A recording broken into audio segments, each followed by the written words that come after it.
आप सुन रहे हैं मुंशी प्रेमचंद की कहानी बाल कथा ईद का। रमज़ान के पूरे 30 रोज़ों के बाद ईद आई है। कितना मनोहर, कितना सुहावना प्रभात है। वृक्षों पर कुछ अजीब हरियाली है, खेतों में कुछ अजीब रौनक है, आसमान पर कुछ अजीब लालिमा है। आज का सूर्य देखो, कितना प्यारा, कितना शीतल है, मानो संसार को ईद की बधाई दे रहा है। गांव में कितनी हलचल है, ईदगाह जाने की तैयारियां हो रही हैं। किसी के कुर्ते में बटन नहीं है, पड़ोस के घर से सुई तागा लेने दौड़ा जा रहा है। किसी के जूते कड़े हो गए हैं, उनमें तेल डालने के लिए तेली के घर भागा जाता है। जल्दी जल्दी बैलों को सानी पानी दे दे, ईदगाह से लौटते लौटते दोपहर हो जाएगा। 3 कोस का पैदल रास्ता, फिर सैकड़ों आदमियों से मिलना भेंटना, दोपहर के पहले लौटना असंभव है। लड़के सबसे ज़्यादा प्रसन्न हैं। किसी ने एक रोज़ा रखा है, वह भी दोपहर तक, किसी ने वह भी नहीं। लेकिन ईदगाह जाने की खुशी उनके हिस्से की चीज़ है। रोज़े बड़े बूढ़ों के लिए होंगे, इनके लिए तो ईद है। रोज़ ईद का नाम रटते थे, आज वह आ गई। अब जल्दी पड़ी है कि लोग ईदगाह क्यों नहीं चलते। इन्हें गृहस्थी की चिंताओं से क्या प्रयोजन। सेवैयों के लिए दूध शक्कर घर में है या नहीं, इनकी बला से। ये तो सेवैया खाएंगे। वह क्या जाने कि अब्बा जान क्यों बदहवास चौधरी कायम अली के घर दौड़े जा रहे हैं। उन्हें क्या खबर कि चौधरी आज आंखें बदल ले तो यह सारी ईद मुहर्रम हो जाए। उनकी अपनी जेबों में तो कुबेर का धन भरा हुआ है। बार बार जेब से अपना खजाना निकाल कर गिनते हैं और खुश होकर फिर रख देते हैं। महमूद गिनता है, 1 2 10 12। उसके पास 12 पैसे हैं। मोहसिन के पास 1 2 3 8 9 15 पैसे हैं। इन्हीं अनगिनती पैसों में अनगिनती चीज़ें लाएंगे, खिलौने, मिठाइयाँ, बिगुल, गेंद और जाने क्या क्या। और सबसे ज़्यादा प्रसन्न है हामिद। वह 4-5 साल का गरीब सूरत दुबला पतला लड़का है, जिसका बाप गत वर्ष हैजे की भेंट हो गया और माँ ना जाने क्यों पीली होती होती एक दिन मर गई। किसी को पता ना चला क्या बीमारी है, कहती तो कौन सुनने वाला था। दिल पर जो कुछ बीतती थी वह दिल में ही सहती थी। जब ना सहा गया तो संसार से विदा हो गई। अब हामिद अपनी बूढ़ी दादी अमीना की गोद में सोता है और उतना ही प्रसन्न है। उसके अब्बा जान रुपए कमाने गए हैं, बहुत सी थैलियाँ लेकर आएंगे। अम्मी जान अल्लाह मियाँ के घर से उसके लिए बहुत बड़ी अच्छी अच्छी चीज़ें लाने गई हैं। इसलिए हामिद प्रसन्न है। आशा तो बड़ी चीज़ है, और फिर बच्चों की आशा। उनकी कल्पना तो राई का पर्वत बना दे लेती है। हामिद के पाँव में जूते नहीं हैं, सिर पर एक पुरानी धुरानी टोपी है जिसका गोटा काला पड़ गया। फिर भी वह प्रसन्न है। जब उसके अब्बा जान थैलियाँ अम्मी जान नियामतें लेकर आएंगी तो वह दिल के अरमान निकाल लेगा। तब देखेगा महमूद, मोहसिन, नूरे और सम्मी कहाँ से उतने पैसे निकालेंगे। अभागिन अमीना अपनी कोठरी में बैठी रो रही है। आज ईद का दिन और उसके घर में दाना नहीं। आज आमिद होता तो क्या इसी तरह ईद आती और चली जाती। इस अंधकार और निराशा में वह डूबी जा रही है। किसने बुलाया था इस निगोड़ी ईद को। इस घर में उसका काम नहीं, लेकिन हामिद, उसे किसी के मरने जीने से क्या मतलब। उसके अंदर प्रकाश है, बाहर आशा विपत्ति अपना सारा दल बल लेकर आए। हामिद की आनंद भरी चितवन उसका विध्वंस कर देगी। हामिद भीतर जाकर दादी से कहता है, तुम डरना नहीं अम्मा, मैं सबसे पहले आऊंगा, बिल्कुल ना डरना। अमीना का दिल कचोट रहा है। गांव के बच्चे अपने अपने बाप के साथ जा रहे हैं। हामिद का बाप अमीना के सिवा और कौन है? उसे कैसे अकेले मेले जाने दे? उस भीड़ भाड़ में बच्चा कहीं खो जाए तो क्या हो? नहीं, अमीना उसे यूं ना जाने देगी। नन्ही सी जान, 30 कोस चलेगा कैसे? पैर में छाले पड़ जाएंगे। जूते भी तो नहीं है। वह थोड़ी थोड़ी दूर पर उसे गोद ले लेगी। लेकिन यहाँ सेवैया कौन पकाएगा? पैसे होते तो लौटते लौटते सब सामग्री जमा करके चटपट बना लेती। यहाँ तो घंटों चीजें जमा करते लगेंगे। मांगे ही का तो भरोसा ठहरा। उस दिन फहीमन के कपड़े सिले थे। 8 आने पैसे मिले थे।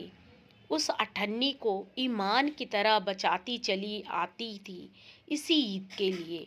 लेकिन कल ग्वालन सिर पर सवार हो गई तो क्या करती? हामिद के लिए कुछ नहीं है तो 2 पैसे का दूध तो चाहिए ही। अब तो कुल 2 आने पैसे बच रहे हैं। 3 पैसे हामिद की जेब में, 5 अमीना के बटुए में। यही तो बिसात है ईद का त्यौहार। अल्लाह ही बेड़ा पार लगाए। धोबन और नाइन, मेहतरानी और चूड़ीहारिन सभी तो आएगी। सभी को सेवैया चाहिए। और थोड़ा किसी की आंखों नहीं लगता। किस किस से मुंह चुराएगी? और मुंह क्यों चुराए? साल भर का त्यौहार है। जिंदगी खैरियत से रहे, उनकी तकदीर भी तो उसी के साथ है। बच्चे को खुदा सलामत रखे। दिन भी कट जाएंगे। गांव से मेला चला और बच्चों के साथ हामिद भी जा रहा था। कभी सब के सब दौड़कर आगे निकल जाते, फिर किसी पेड़ के नीचे खड़े होकर साथ वालों का इंतजार करते। यह लोग क्यों इतना धीरे धीरे चल रहे हैं? हामिद के पैरों में तो जैसे पर लग गए हैं। वह कभी थक सकता है? शहर का दामन आ गया। सड़क के दोनों ओर अमीरों के बगीचे हैं। पक्की 4 दीवारी बनी हुई है। पेड़ों में आम और लीचियां लगी हुई हैं। कभी कभी कोई लड़का कंकड़ी उठाकर आम पर निशाना लगाता है। माली अंदर से गाली देता हुआ निकलता है। लड़के वहां से 1 फरलांग पर हैं, खूब हंस रहे हैं। माली को कैसा उल्लू बनाया है। बड़ी बड़ी इमारतें आने लगी हैं। यह अदालत है, यह कॉलेज है, यह क्लब घर है। इतने बड़े कॉलेज में कितने लड़के पढ़ते होंगे? सब लड़के नहीं हैं जी, बड़े बड़े आदमी हैं। सच, उनकी बड़ी बड़ी मूछें हैं। इतने बड़े हो गए, अभी तक पढ़ने जाते हैं। ना जाने कब तक पढ़ेंगे और क्या करेंगे इतना पढ़कर। हामिद के मदरसे में तो 2-3 बड़े बड़े लड़के हैं, बिल्कुल 3 कौड़ी के। रोज मार खाते हैं, काम से जी चुराने वाले। इस तरह भी उसी तरह के लोग होंगे और क्या। क्लब घर में जादू होता है। सुना है यहाँ मुर्दे की खोपड़ियाँ दौड़ती हैं और बड़े बड़े तमाशे होते हैं, पर किसी को अंदर नहीं जाने देते।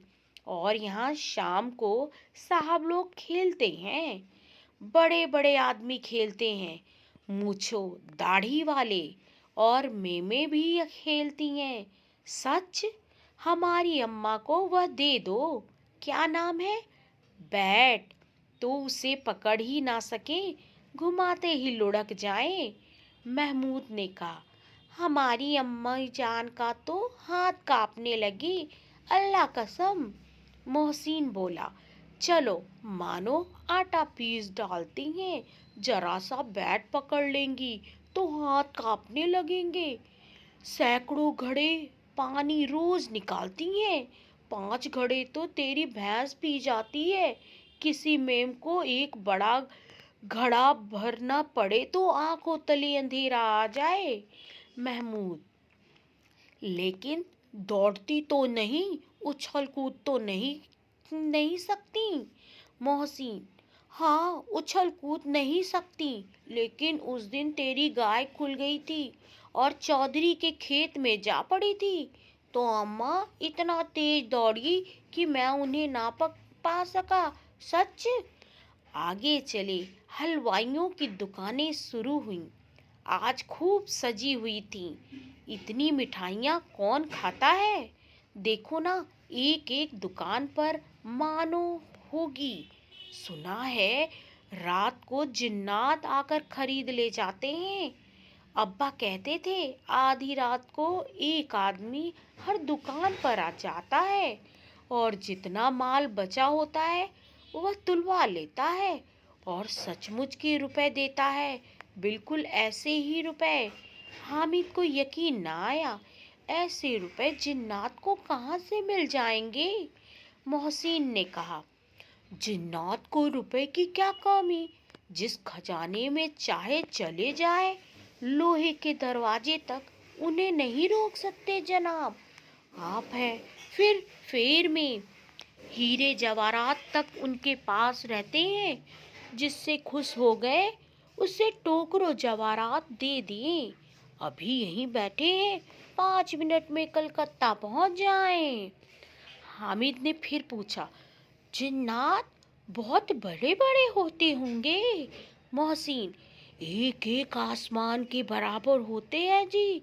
जमीन पर खड़ा हो जाए तो उसका सिर आसमान से जा लगे, मगर चाहे तो एक लोटे में घुस जाए। हामिद, लोग उन्हें खुश करते होंगे। कोई मुझे वो मंत्र बता दे तो एक जिन को खुश कर लूं। मोहसिन, अब यह तो मैं नहीं जानता, लेकिन चौधरी साहब के काबू में बहुत से जिन्नात हैं। कोई चीज चोरी जाए, चौधरी साहब उसका पता लगा देंगे और चोर का नाम भी बता देंगे। जुमराती का बछवा उस दिन खो गया। 3 दिन हैरान हुए, ना मिला। तब झक मार के चौधरी के पास गए। चौधरी ने तुरंत बता दिया, मवेशी खाने में है और वही मिला। जिन्नात आकर उन्हें सारे जहान की खबर दे जाते हैं। अब उनकी समझ में आ गया कि चौधरी के पास क्यों इतना धन है और क्यों उनका इतना सम्मान है। आगे चले। यह पुलिस लाइन है, यही सब कांस्टेबल कवायद करते हैं। रैटन, फाइफो, रात को बेचारे घूम घूम कर पहरा देते हैं, नहीं चोरियां हो जाएं। मोहसिन ने प्रतिवाद किया, यह कांस्टेबल पहरा देते हैं तभी तुम बहुत जानते हो। अजी हजरत यही चोरी कराते हैं। शहर के जितने चोर डाकू हैं सब इनसे मिले रहते हैं। रात को ये लोग चोरों से तो कहते हैं चोरी करो और दूसरे मोहल्ले में जाकर जागते रहो पुकारते हैं। जब ही इन लोगों के पास इतने रुपए आते हैं। मेरे मामू एक थाने में कांस्टेबल हैं, 20 रुपया महीना पाते हैं, लेकिन 50 रुपए घर भेजते हैं। अल्लाह कसम, मैंने एक बार पूछा था कि मामू आप इतने रुपए कहाँ से पाते हैं? हंसकर कहने लगे, बेटा अल्लाह देता है, फिर आप ही बोलो। हम लोग चाहे तो एक दिन में लाखों मार लाएं। हम तो इतना ही लेते हैं जिसमें अपनी बदनामी ना हो और नौकरी ना चली जाए। हामिद ने पूछा, यह लोग चोरी करवाते हैं तो कोई इन्हें पकड़ता नहीं? मोहसिन उसकी नादानी पर दया दिखाकर बोला, अरे पागल, इन्हें कौन पकड़ेगा? पकड़ने वाले तो यह लोग खुद हैं, लेकिन अल्लाह इन्हें सजा भी खूब देता है। हराम का माल हराम में जाता है, थोड़े ही दिन हुए मामू के घर में आग लग गई, सारी लेई पूंजी जल गई, एक बर्तन तक ना बचा। कई दिन पेड़ के नीचे सोए, अल्लाह कसम पेड़ के नीचे। फिर ना जाने कहाँ से 100 कर्ज लाए तो बर्तन भाड़े पाए। हामिद, 100 तो 50 से ज्यादा होते हैं। कहाँ 50, कहाँ 100। 50 एक थैली भर जा होता है, 100 तो 2 थैलियों में भी ना आए। अब बस्ती घनी होने लगी, ईदगाह जाने वालों की टोलियां नजर आने लगी, एक से एक भड़कीले वस्त्र पहने हुए, कोई इक्के तांगे पर सवार, कोई मोटर पर, सभी इत्र में बसे, सभी के दिलों में उमंग। ग्रामीणों का यह छोटा सा दल अपनी विपन्नता से बेखबर संतोष और धैर्य में मगन चला जा रहा था। बच्चों के लिए नगर की सभी चीजें अनोखी थीं, जिस चीज की ओर ताकते ताकते ही रह जाते, और पीछे से बराबर हॉर्न की आवाज होने पर भी ना चेतते। हामिद तो मोटर के नीचे जाते जाते बचा। सहसा ईदगाह नजर आया। ऊपर इमली के घने वृक्षों की छाया है, नीचे पक्का फर्श है जिस पर जाजिम बिछा हुआ है, और रोजेदारों की पंक्तियां एक के पीछे एक ना जाने कहाँ तक चली गई हैं, पक्की जगत के नीचे तक, जहाँ जाजिम भी नहीं है। नए आने वाले आकर पीछे की कतार में खड़े हो जाते हैं। आगे जगह नहीं है, यहाँ कोई धन और पद नहीं देखता, इस्लाम की निगाह में सब बराबर। इन ग्रामीणों ने भी वजू किया और पिछली पंक्ति में खड़े हो गए। कितना सुंदर संचालन है, कितनी सुंदर व्यवस्था। लाखों सिर एक साथ सिजदे में झुक जाते हैं, फिर सब के सब एक साथ खड़े हो जाते हैं, एक साथ झुकते हैं और एक साथ घुटनों के बल बैठ जाते हैं। कई बार यही क्रिया होती है, जैसे बिजली की लाखों बत्तियां एक साथ प्रदीप्त हो और एक साथ बुझ जाए, यही क्रम चलता रहे। कितना अपूर्व दृश्य था, जिसकी सामूहिक क्रियाएं, विस्तार और अनंतता हृदय को श्रद्धा, गर्व और आत्मानंद से भर देती थी। मानो भ्रातृत्व का एक सूत्र इन समस्त आत्माओं को एक लड़ी में पिरोए हुए है। नमाज खत्म हो गई है, लोग आपस में गले मिल रहे हैं, तब मिठाई और खिलौनों की दुकानों पर धावा होता है। ग्रामीणों का यह दल इस विषय में बालकों से कम उत्साही नहीं है। यह देखो, हिंडोला है, 1 पैसा देकर चढ़ जाओ। कभी आसमान पर जाते हुए मालूम होंगे, कभी जमीन पर गिरते हुए। यह चरखी है, लकड़ी के हाथी, घोड़े, ऊंट छड़ों से लटके हुए हैं। 1 पैसा देकर बैठ जाओ, 25 चक्रों का मजा लो। महमूद और मोहसिन और नूरे और सम्मी इन घोड़ों और ऊँटों पर बैठते हैं। हामिद दूर खड़ा है, 3 ही पैसे तो उसके पास है। अपने कोष का 1/3 जरा सा चक्कर खाने के लिए नहीं दे सकता। सब चरखियों से उतरते हैं, अब खिलौने लेंगे। इधर दुकानों की कतार लगी हुई है, तरह तरह के खिलौने हैं, सिपाही और गुजरिया, राजा और वकील, भिस्ती और धोबिन और साधु। वाह, कितने सुंदर खिलौने हैं, अब बोला ही चाहते हैं।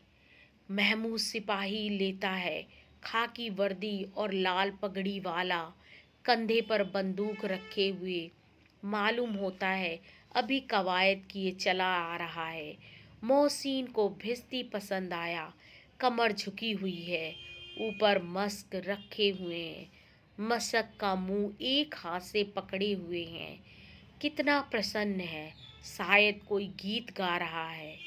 बस मशक से पानी उड़ेला ही चाहता है।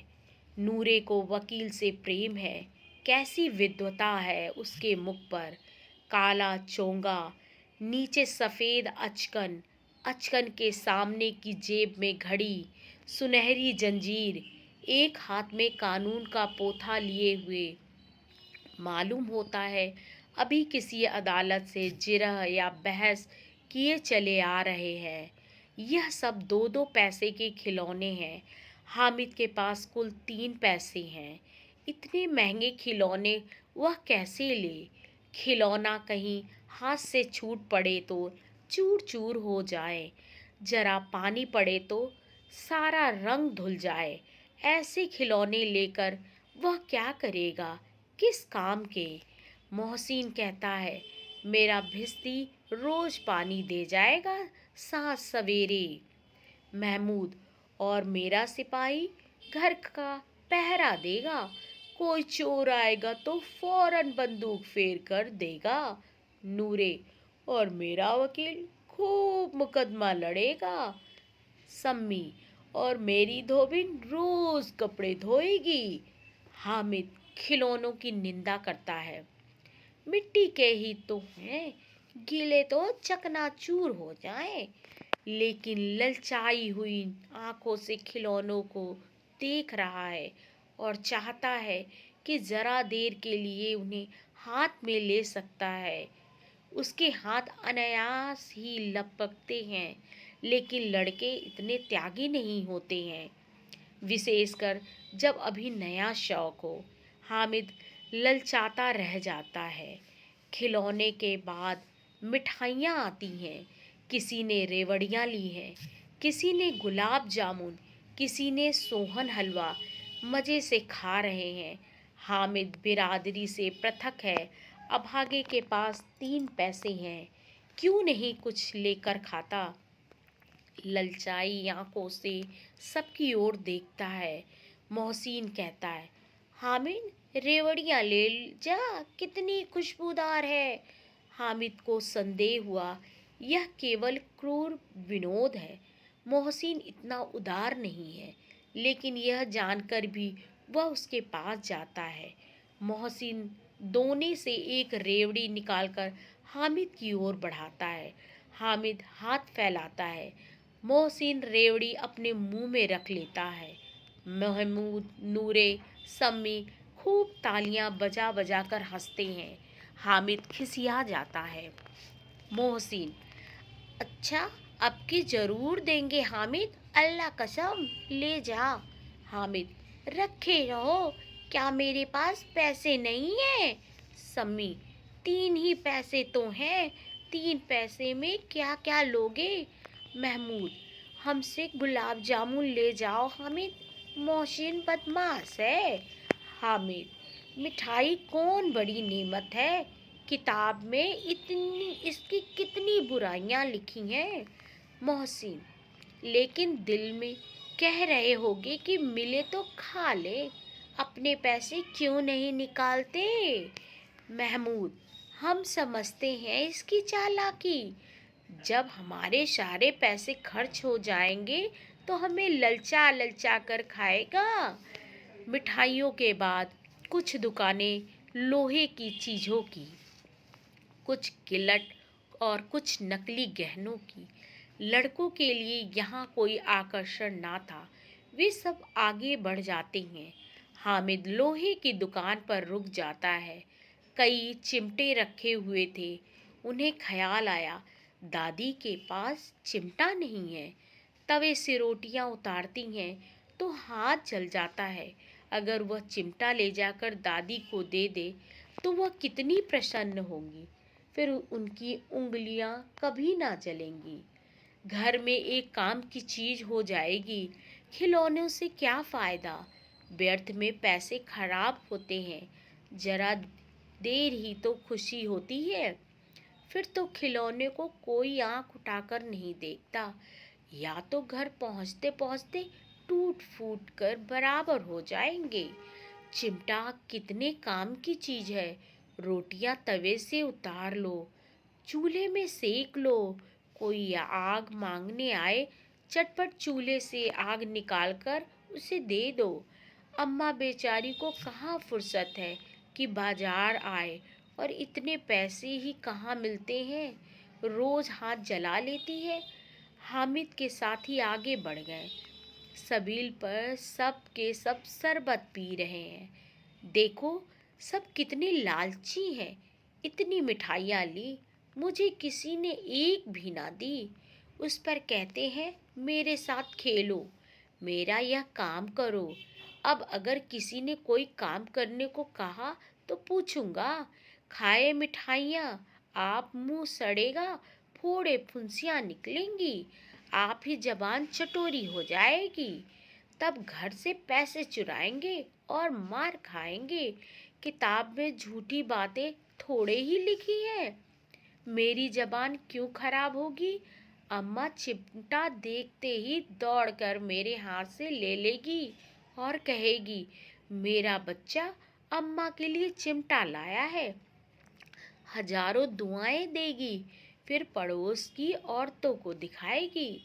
सारे गांव में चर्चा होने लगेगी, हामिद चिमटा लाया है, कितना अच्छा लड़का है। इन लोगों के खिलौने पर कौन इन्हें दुआएं देगा। बड़ों की दुआएं सीधे अल्लाह के दरबार में पहुंचती हैं और तुरंत सुनी जाती हैं। मेरे पास पैसे नहीं हैं, तभी तो मोहसिन महमूद यूं मिजाज दिखाते हैं। मैं भी इनके मिजाज दिखाऊंगा। खेल खिलौने और खाए मिठाइयाँ, मैं नहीं खेलता खिलौने, किसी का मिजाज क्यों सहूं। मैं गरीब सही, किसी से कुछ मांगने तो नहीं जाता। आखिरकार अब्बा जान कभी ना कभी आएंगे, अम्मी भी आएंगी ही। फिर इन लोगों से पूछूंगा, कितने खिलौने लोगे। एक एक को टोकरियां खिलौने दूं और दिखा दूं कि दोस्तों के साथ इस तरह सलूक किया जाता। यह नहीं कि एक पैसे की रेवड़ियाँ ली तो चिढ़ा चिढ़ा कर खाने लगे। सबके सब हंसेंगे कि हामिद ने चिमटा लिया है। हंसे मेरी बला से। उसने दुकानदार से पूछा, यह चिमटा कितने का है।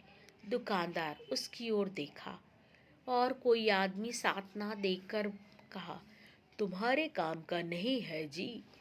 बिकाऊ है ही कि नहीं। बिकाऊ क्यों नहीं है, और यहाँ क्यों लाए हैं, तो बताते क्यों नहीं कि यह पैसे का है। 6 पैसे लगेंगे। हामिद का दिल बैठ गया। ठीक ठीक बताओ। ठीक ठीक 5 पैसे लगेंगे, लेना हो लो, नहीं तो चलते बनो। हामिद ने कलेजा मजबूत करके कहा, 3 पैसे लोगे। यह कहता हुआ वह आगे बढ़ गया कि दुकानदार की घुड़कियों ना सुने। लेकिन दुकानदार ने घुड़कियां नहीं दी, बुलाकर चिमटा दे दिया। हामिद ने उसे इस तरह कंधे पर रखा मानो बंदूक है, और शान से अकड़ता हुआ संगियों के पास आया। जरा सुने सब के सब क्या क्या आलोचनाएं करते हैं। मोहसिन ने हंसकर कहा, यह चिमटा क्यों लाया पगले, इससे क्या करेगा।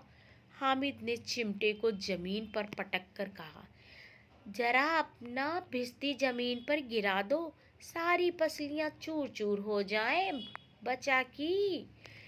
महमूद बोला, तो यह चिमटा कोई खिलौना है। हामिद, खिलौना नहीं, क्यों नहीं है। अभी कंधे पर रखा, बंदूक हो गई, हाथ में ले लिया, फकीरों का चिमटा हो गया। चाहूँ तो इससे मजीरे का काम ले सकता हूँ। एक चिमटा जमा दूँ तो तुम लोगों के सारे खिलौनों की जान निकल जाए। तुम्हारे खिलौने कितना ही जोर लगाएं, मेरे चिमटे का बाल भी बांका नहीं कर सकते। मेरा बहादुर शेर है चिमटा। सम्मी ने खजरी ली थी, प्रभावित होकर बोला, मेरी खजरी से बदलोगे? 2 आने की है। हामिद ने खजरी की ओर उपेक्षा से देखा। मेरा चिमटा चाहे तो तुम्हारे खजरी का पेट फाड़ डाले। बस एक चमड़े की झिल्ली लगा दी, ढप ढप बोलने लगी। जरा सा पानी लग जाए तो खत्म हो जाए। मेरा बहादुर चिमटा आग में, पानी में, आंधी में, तूफान में बराबर डटा खड़ा रहेगा। चिमटे ने सभी को मोहित कर लिया। लेकिन अब पैसे किसके पास धरे हैं कि मेले से दूर निकल आए हैं। 9 कब के बज गए। धूप तेज हो रही है। घर पहुंचने की जल्दी हो रही है। बाप से जिद भी करे तो चिमटा नहीं मिल सकता। हामिद है बड़ा चालाक, इसीलिए बदमाश ने अपने पैसे बचा रखे थे। अब बालकों के 2 दल हो गए। मोहसिन, महमूद, सम्मी और नूरे एक तरफ है। हामिद अकेला दूसरी तरफ। शास्त्रार्थ हो रहा है। सम्मी तो बेधर्मी हो गया, दूसरे पक्ष से जा मिला। लेकिन मोहसिन, महमूद और नूरे भी हामिद से 1-1, 2-2 साल बड़े होने पर भी हामिद के आघातों से आतंकित हो उठे हैं। उसके पास न्याय का बल है और नीति की शक्ति। एक ओर मिट्टी है, दूसरी ओर लोहा। जो इस वक्त अपने को फौलाद कह रहा है वह अजय है, घातक है। और कोई शेर आ जाए तो मियाँ भिश्ती के छक्के छूट जाए। मियाँ सिपाही मिट्टी की बंदूक छोड़कर भागे। वकील साहब की नानी मर जाए, चोंगे में मुंह छिपाकर जमीन पर लेट जाए। और यह चिमटा, यह बहादुर, यह रुस्तमे हिंद लपक कर शेर की गर्दन पर सवार हो जाएगा और उसकी आंखें निकाल लेगा। मोहसिन ने एड़ी चोटी का जोर लगाकर कहा। अच्छा, पानी तो नहीं भर सकता। हामिद ने चिमटे को सीधा खड़ा करके कहा। भिश्ती को एक डांट बताया तो दौड़ा हुआ पानी लाकर उसके द्वार पर छिड़कने लगेगा। मोहसिन परास्त हो गया, पर महमूद ने कुमुक पहुंचाई। अगर बच्चा पकड़ जाए तो अदालत में बंधे बंधे फिरेंगे, तब तो वकील साहब के पैरों पड़ेंगे। हामिद इस प्रबल तर्क का जवाब ना दे सका। उसने पूछा, हमें पकड़ने कौन आएगा? नूरे ने अकड़ कर कहा, यह सिपाही, बंदूक वाला। हामिद ने मुंह चिढ़ाकर कहा, यह बेचारे हम बहादुर रुस्तमे हिंद को पकड़ेंगे। अच्छा लाओ, अभी जरा कुश्ती हो जाए, इसकी सूरत देखकर दूर से भागेंगे। पकड़ेंगे क्या बेचारे? मोहसिन को एक नई चोट सूझ गई। तुम्हारे चिमटे का मुंह रोज आग में जलेगा। उसने समझा था कि हामिद लाजवाब हो जाएगा, लेकिन यह बात ना हुई। हामिद ने तुरंत जवाब दिया, आग में बहादुर ही कूदते हैं जनाब। तुम्हारे यह वकील, सिपाही और भिश्ती लेंडियों की तरह घर में घुस जाएंगे। आग में कूदना वह काम है जो यह रुस्तमे हिंद ही कर सकता है। महमूद ने एक जोर लगाया, वकील साहब कुर्सी मेज पर बैठेंगे, तुम्हारा चिमटा तो बावर्ची खाने में जमीन पर पड़ा रहेगा। इस तर्क ने सम्मी और नूरे को भी सजीव कर दिया। कितने ठिकाने की बात कही है पट्टे ने। चिमटा बावर्ची खाने में पड़ा रहने के सिवा और क्या कर सकता है? हामिद को कोई फड़कता हुआ जवाब ना सूझा तो उसने धांधली शुरू की। मेरा चिमटा बावर्ची खाने में नहीं रहेगा। वकील साहब कुर्सी पर बैठेंगे तो जाकर उन्हें जमीन पर पटक देगा, उनका कानून उनके पेट में डाल देगा। बात कुछ बनी नहीं, खासी गाली गलौज थी, लेकिन कानून को पेट में डालने वाली बात छा गई। ऐसी छा गई, तीनों सूरमा मुंह ताकते रह गए, मानो कोई ढीलचा कनकौआ किसी गंडे वाले कनकौवे को काट गया हो। कानून मुंह से बाहर निकलने वाली चीज है, उसको पेट के अंदर डाल दिया जाना बेतुकी सी बात होने पर भी कुछ नयापन रखती है। हामिद ने मैदान मार लिया। उसका चिमटा रुस्तमे हिंद है। अब इसमें मोहसिन, महमूद, नूरे, सम्मी किसी को भी कोई आपत्ति नहीं हो सकती। विजेता को हारने वाले से जो सत्कार मिलना स्वाभाविक है, वह हामिद को भी मिला। औरों ने 3-3, 4-4 आने पैसे खर्च किए, पर कोई काम की चीज ना ले सके। हामिद ने 3 पैसे में रंग जमा लिया। सच ही तो है, खिलौनों का क्या भरोसा, टूट फूट जाएंगे। हामिद का चिमटा तो बना रहेगा बरसों। संधि की शर्तें तय होने लगी। मोहसिन ने कहा, जरा अपना चिमटा दिख दो, हम भी देखें। तुम हमारा भिस्ती लेकर देखो। महमूद और नूरे ने भी अपने अपने खिलौने पेश किए। हामिद को इन शर्तों के मानने में कोई आपत्ति ना थी। चिमटा बारी बारी से सबके हाथ में गया और उनके खिलौने बारी बारी से हामिद के हाथ में आए। कितने खूबसूरत खिलौने हैं। हामिद ने हारने वालों के आंसू पोंछे। मैं तुम्हें चिढ़ा रहा था, सच। यह चिमटा भला इन खिलौनों की क्या बराबरी करेगा। मालूम होता है, अब बोले, अब बोले। लेकिन मोहसिन की पार्टी को इस दिलासे से संतोष नहीं होता। चिमटे का सिक्का खूब बैठ गया है। चिपका हुआ टिकट अब पानी से नहीं छूट रहा है। मोहसिन, लेकिन इन खिलौनों के लिए कोई हमें दुआ तो ना देगा। महमूद, दुआ तो लिए फिरते हो, उल्टे मार ना पड़े। अम्मा जरूर कहेगी, मेले में यही मिट्टी के खिलौने तुम्हें मिले। हामिद को स्वीकार करना पड़ा कि खिलौनों को देखकर किसी की माँ इतनी खुश ना होगी जितनी दादी चिमटे को देखकर होगी। 3 पैसे ही में तो उसे सब कुछ करना था और उन पैसों के इस उपयोग पर पछतावे की बिल्कुल ज़रूरत ना थी। फिर अब तो चिमटा रुस्तमे हिंद है और सभी खिलौनों का बादशाह। रास्ते में महमूद को भूख लगी। उसके बाप ने केले खाने को दिए। महमूद ने केवल हामिद को साक्षी बनाया और उसके अन्य मित्र मुंह ताकते रह गए। यह उस चिमटे का प्रसाद था। 11 बजे गांव में हलचल मच गई। मेले वाले आ गए। मोहसिन की छोटी बहन ने दौड़कर भिश्ती उसके हाथ से छीन लिया और मारे खुशी के जो उछली तो मियाँ भिश्ती नीचे आ रहे और सुरलोक सिधारे। इस पर भाई बहन में मारपीट हुई। दोनों खूब रोए। उसकी अम्मा यह शोर सुनकर बिगड़ी और दोनों को ऊपर से 2-2 चांटे और लगाए।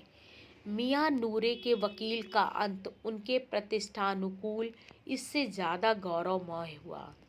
वकील जमीन पर या ताक पर तो नहीं बैठ सकता, उसकी मर्यादा का विचार तो करना ही होगा। दीवार में 2 खूंटियाँ गाड़ी गईं। उस पर लकड़ी का एक पटरा रखा गया। पटरे पर कागज का कालीन बिछाया गया। वकील साहब राजा भोज की भांति सिंहासन पर विराजे। नूरे ने उन्हें पंखा झलना शुरू किया। अदालतों में खस की टट्टियाँ और बिजली के पंखे रहते हैं, क्या यहाँ मामूली पंखा भी ना हो? कानून की गर्मी दिमाग पर चढ़ जाएगी कि नहीं। बांस का पंखा आया और नूरे हवा करने लगे। मालूम नहीं पंखे की हवा से या पंखे की चोट से वकील साहब स्वर्गलोक से मृत्युलोक में आ रहे और उनका माटी का चोला माटी में मिल गया। फिर बड़े जोर शोर से मातम हुआ। वकील साहब की अस्थि घूर पर डाल दी गई। अब रहा महमूद का सिपाही। उसे चटपट गांव का पहरा देने का चार्ज मिल गया। लेकिन पुलिस का सिपाही कोई साधारण व्यक्ति तो नहीं जो उसके पैरों चले। वह पालकी पर चलेगा। एक टोकरी आई, उसमें कुछ लाल रंग के फटे पुराने चीथड़े बिछाए गए, जिसमें सिपाही साहब आराम से लेटे। नूरे ने यह टोकरी उठाई और अपने द्वार का चक्कर लगाने लगे। उनके दोनों छोटे भाई सिपाही की तरफ से छोने वाले जागते लो पुकारते चलते हैं, मगर रात तो अंधेरी होनी चाहिए। महमूद को ठोकर लग जाती है, टोकरी उसके हाथ से छूटकर गिर पड़ती है। मियाँ सिपाही अपनी बंदूक लिए जमीन पर आ जाते हैं और उनकी एक टांग में विकार आ जाता है। महमूद को आज ज्ञात हुआ कि वह अच्छा डॉक्टर है। उसको ऐसा मरहम मिल गया है जिससे वह टूटी टांग को आनन फानन जोड़ सकता है। केवल गूलर का दूध चाहिए। गूलर का दूध आता है, टांग जोड़ दी जाती है, लेकिन सिपाही को ज्यों ही खड़ा किया जाता है, टांग जवाब दे देती है। सल क्रिया असफल हुई, तब उसकी दूसरी टांग भी तोड़ दी जाती है। अब कम से कम एक जगह आराम से बैठ तो सकता है। एक टांग से तो ना चल सकता था, ना बैठ सकता था। अब वो सिपाही सन्यासी हो गया है, अपनी जगह पर बैठा बैठा पहरा देता है। कभी कभी देवता भी बन जाता है। उसके सिर का झालरदार साफा खुरच दिया गया है। अब उसका जितना रूपांतर चाहो कर सकते हो। कभी कभी उससे बाट का काम भी लिया जाता है। अब मियाँ हामिद का हाल सुनिए। अमीना उसकी आवाज़ सुनते ही दौड़ी और उसे गोद में उठाकर प्यार करने लगी। सहसा उसके हाथ में चिमटा देखकर वह चौंकी। यह चिमटा कहाँ था? मैंने मोल लिया है। कै पैसे में? 3 पैसे दिए। अमीना ने छाती पीट ली। यह कैसा बेसमझ लड़का है। दोपहर हुआ, कुछ खाया ना पिया, लाया क्या? चिमटा। मेले में तुझे और कोई चीज ना मिली जो यह लोहे का चिमटा उठा लाया? हामिद ने अपराधी भाव से कहा। तुम्हारी उंगलियां तवे से जल जाती थी, इसलिए मैंने उससे लिया। बुढ़िया का क्रोध तुरंत स्नेह में बदल गया, और स्नेह भी वह नहीं जो प्रगल्भ होता है और अपनी सारी कसक शब्दों में बिखेर देता है। यह मूक स्नेह था, खूब ठोस, रस और स्वाद से भरा हुआ। बच्चे में कितना त्याग, कितना सद्भाव और कितना विवेक है। दूसरों को खिलौने लेते और मिठाई खाते देखकर इसका मन कितना ललचाया होगा। इतना जब्त इससे हुआ कैसे? वहाँ भी इससे अपनी बुढ़िया दादी की याद बनी रही। अमीना का मन गदगद हो गया। और अब एक बड़ी विचित्र बात हुई। हामिद के इस चिमटे से भी विचित्र। बच्चे हामिद ने बूढ़े हामिद का पार्ट खेला था। बुढ़िया अमीना बालिका अमीना बन गई। वह रोने लगी, दामन फैलाकर हामिद को दुआएं देती जाती थी और आंसू की बड़ी बड़ी बूंदें गिराती जाती थी। हामिद इसका रहस्य क्या समझता? आप सुन रहे थे मुंशी प्रेमचंद की कहानी ईद का।